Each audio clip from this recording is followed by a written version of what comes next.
What's up, everyone? I'm Drew Martin here at the SBR headquarters in San Jose, Costa Rica, and I'm here with Ian Cameron. We're doing the overnight shift, a look ahead at tomorrow's baseball lines and MLB lines, trying to get you ahead of where the market's going. And I got Ian Cameron here from sportsmemo.com, also a regular contributor here at SBR.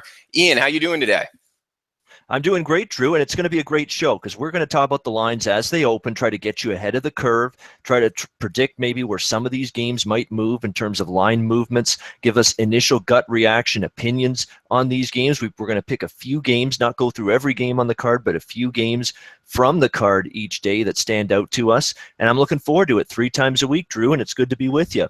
Yeah, you too, Ian. We got Central America and Canada covered, but we're talking about MLB right here in America. So let's start off 901, 902. San Francisco Giants, New York Mets. We got Kane versus the Southpaw, Tommy Milone. This guy has made it back into the majors, and the New York Mets have seemingly picked him up. It looks like the market's actually betting on Tommy Milone and the Mets at home in Citi Field, -120, and we got a total opened 8, -115, now bet up to 8.5 at Heritage.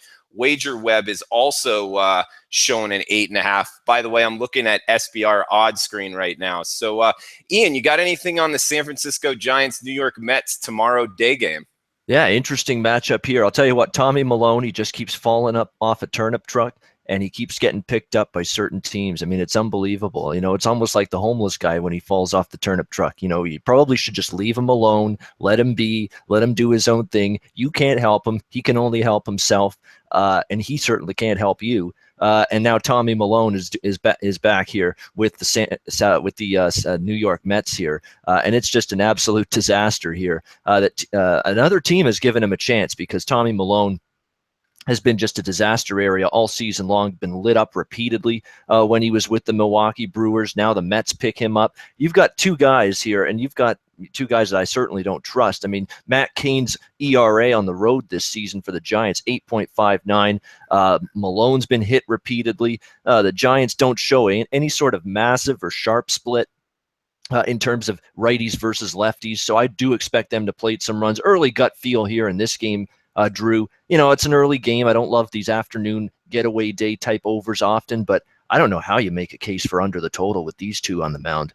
Yeah, these two yahoos on the mound. I don't know. Maybe the Giants lineup hasn't been all that great, but they've kind of woken up of late. And City Park, I guess, tends towards being a pitcher's park. But yeah, I agree with you and the market on this move towards the over. But game number 911, 912, Cleveland, Toronto. We're talking about your hometown Blue Jays there. We got Salazar versus Liriano. I'm thinking Salazar against that Toronto lineup, his profile, a hard thrower. Don't they usually fare better against that Toronto lineup rather than a scrap ball pitcher, Ian? Yeah, the junk ballers, the soft tossers sometimes get a lot of flailing swings and misses often from this Jays lineup. There's no question about that. I don't know what it is, though, about Salazar this year, Drew, but he's not been as sharp as I would have expected. His command and control, I don't think, has been where we wanted it, where we should have it from him. He hasn't been exactly sharp. Walk rate, 8 walks in his last 16 innings. Not very good at all from Salazar, 5.06 ERA during that span. So in the short term, it's been a little bit of a struggle here for Salazar. I'm actually thinking there's a little bit of value here with Toronto in this game. I know they've been burning money, one of the biggest money losers in Major League Baseball this season. There's no denying that. But here we go again with Cleveland against a lefty pitcher. That's been a little bit of a kryptonite for them early this season. Now, I know they've won each of their last 3 games against a lefty starter after they had gone, I think, 1-8 in 9 games against lefties. They've won their last 3 against lefties, but when they beat Danny Duffy and the Royals, they only scored 1 run. They won that game 1-0.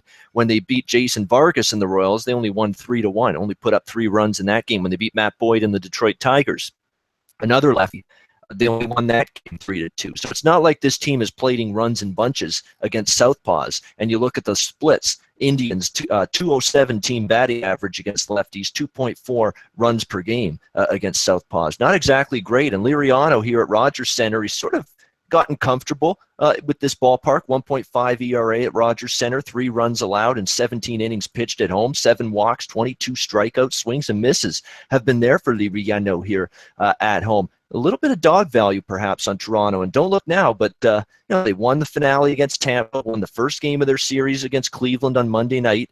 2 wins in a row. You got to start a winning streak somewhere, and right now after that brutal start, maybe a little residual value in the betting markets on the Blue Jays after that horrendous beginning. Yeah, I agree with you. And I mean, Toronto at home catching plus 130, 136, as high as 136 at Chris. And Liriano, that fastball changeup coming from the left side against Cleveland, I think that's a good profile to bet on. On to 923, 924, we got Boston, Milwaukee, Kendrick versus Anderson. I guess, both of these two pitchers, I'm more of a wait and see, Ian. I don't really have much on either of these two righties. Looks like we got Boston right around even money. It looks like Milwaukee's going off at as the short favorite at Chris. Do you have a strong feeling on this one? The feeling for me is in somehow, some way, some form.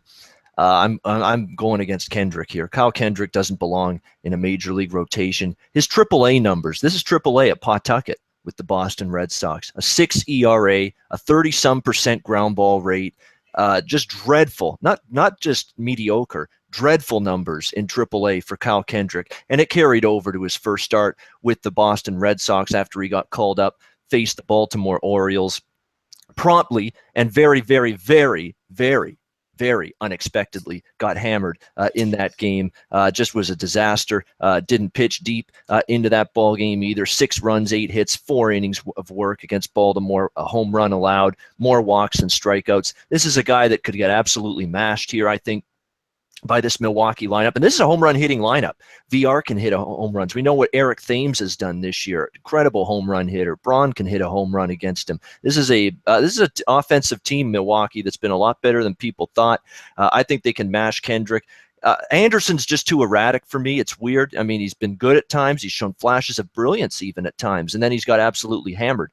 And crushed at times, including in his last 2 starts. So maybe a lean to Milwaukee, but more than that, maybe if you don't trust Anderson, you just look Milwaukee team total to go over, and you look at the game to go over the total. But somehow, some way, I think a fade of Kendrick here is worth it.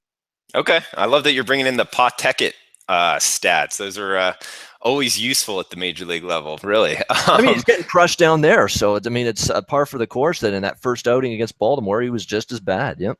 Yeah, I'm a big fan of, AA and AAA stats and trying to translate it in some form or fashion to the show level. And on to the last game for the sake of time. I actually went out of order, so we'll go back up to 907, 908. Pitt, LA. Looks like we got the nightcap here.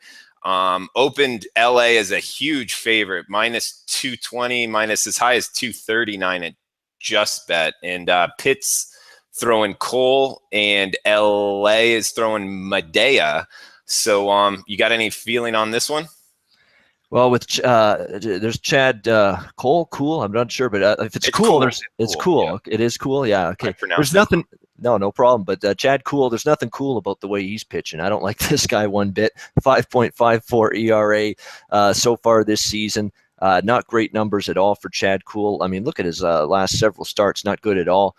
For him, gotten lit up repeatedly this season. So I think the Dodgers, and don't forget, Dodgers against lefties, I've ripped them for their production against lefties in the past, but they're excellent against righties, and they should be able to do some damage. They absolutely throttled this Pittsburgh pitching staff in the opener of this series on Monday night. And on the flip side, I'm not a big fan of what I've seen from Kenta Maeda. I mean, Maeda's been a little bit suspect. There's some periphery numbers that I don't exactly like with him. The walks have gone up a little bit. He's been a little bit more hittable as well. 1.32 whip is not exactly spectacular by any stretch. His home ERA actually at Dodger Stadium, 5.06. So this is a game where we might see some runs scored. Pittsburgh looks like an over team right now, even though their lineup is a little bit inconsistent. Their starting pitching is dreadful. They've got Tyone on the DL. They've got not much depth in the starting rotation. The bullpen's not been performing. So we could see runs at Chavez Ravine in this one.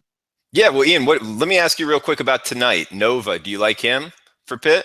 Yeah, Nova's I been mean, solid. Nova, absolutely. Nova's the one guy in this rotation that I definitely would not be looking to bet against at the moment. I mean, I've been impressed with what I've seen from him. But the Pittsburgh team around him, they're struggling in a big way right now. Certainly the bullpen, the key arms are going to be rested because they didn't use anyone of consequence Monday night. But yeah, Nova, the one guy that maybe bet on right now for Pittsburgh. yeah, absolutely. So do you think that this line gets bet up, LA, even past 220? Because I've noticed with these big favorites, even when, like Kershaw's on the hill, when they open higher than 200, they rarely get bet up, up into the 250 level. It usually either stays the same or they actually go the other way. So could you see Medea getting bet?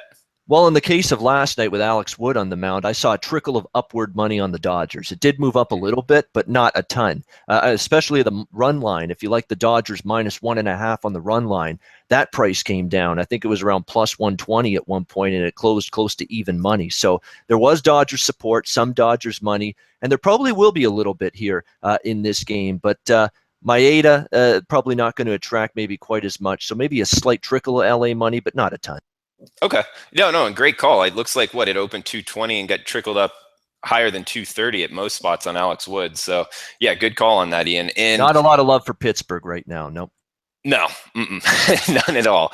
But anyway, yep, that's all for today's show. Thanks for tuning in, Ian. You can find Ian on Twitter at Bobano, and we're going to be here tomorrow as well at 4 o'clock Eastern, 2 o'clock Mountain Time, 1 o'clock Pacific. So feel free to tune in, hit us up on Twitter, and also feel free to ask questions on the YouTube channel as well. So Ian, thanks for tuning in, bud, and I'll see you tomorrow. Thanks a lot, Drew. Enjoy the games and good luck. All right, man.